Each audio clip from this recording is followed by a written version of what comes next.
Hello, I'm Eric Yang, and the topic of my chalk talk is hemodynamic changes and treatment of decompensated CHF. This is an important topic since heart failure exacerbation is one of the most common reasons for hospital admission. I will discuss the hemodynamic derangements of different stages of CHF and how different classes of treatments for decompensated CHF attempt to normalize patient hemodynamics. Let's start with the famous Frank-Starling curve, a plot of the cardiac output versus preload, which we represent here with the left ventricular end diastolic pressure, or LV-EDP. The Starling curve shows that as LV-EDP increases, cardiac output also increases. Let's say that this particular curve is that of Mr. Garza. He's a 50-year-old male with a healthy heart, but he does have CHF risk factors like CAD and hypertension. By definition, Mr. Garza has stage A CHF. Let's make a star to denote the operating point of his heart. Over time, the contractility of his heart decreases, causing his Starling curve to be shifted downwards, as shown here, so that if his LV-EDP stays constant, his cardiac output also goes down. This is worrisome because if his cardiac output drops below a certain threshold, which I've shaded in red, he will develop hypoperfusion and cardiogenic shock. To prevent this, his body compensates by retaining fluid, increasing LV-EDP and cardiac output.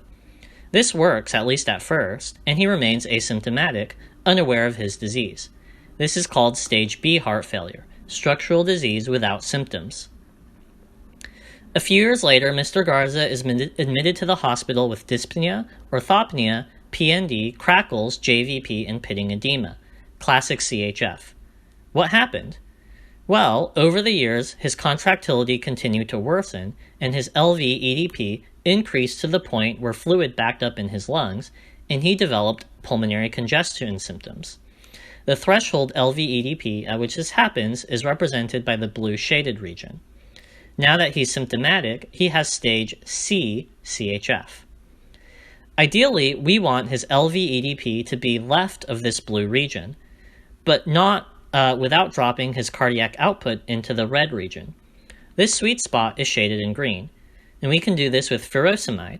Diuretics will decrease his intravascular volume, which also decreases LV-EDP, and shift his heart's operating point leftwards along the curve. Nitrates can also be added.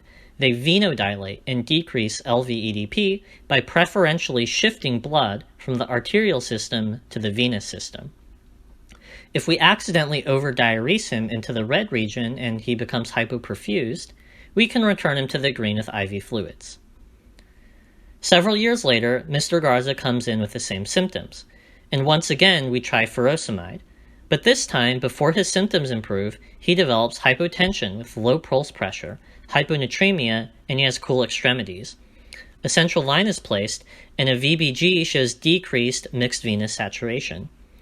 Why weren't we able to fix him this time? Well, Mr. Garza now has stage D CHF, and no part of his Starling curve lies inside the green region. Diuretics alone are not sufficient for him. He needs a treatment that will actually shift his Starling curve upwards and not just move him along the curve.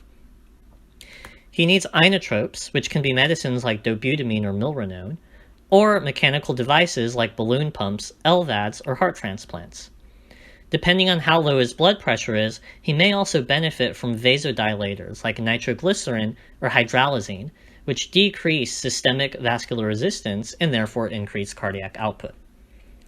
So let's conclude by putting this all together. When a patient comes in with decompensated CHF, you should always think about where their operating point is on this graph. Is their cardiac output normal or is it low? Is their LV-EDP normal or is it high? Then you should try to estimate their stage of heart failure, A, B, C, or D. If they're stage C, furosemide plus or minus nitrates should be enough to treat them. But if they're stage D, they probably need to go to the CCU for inotropic drugs, mechanical support devices, and maybe vasodilators. So that concludes my talk. We talked about different stages of heart failure and their hemodynamic changes, and we talked about the treatments for acute decompensated heart failure and how those attempt to correct these hemodynamic derangements. Thank you.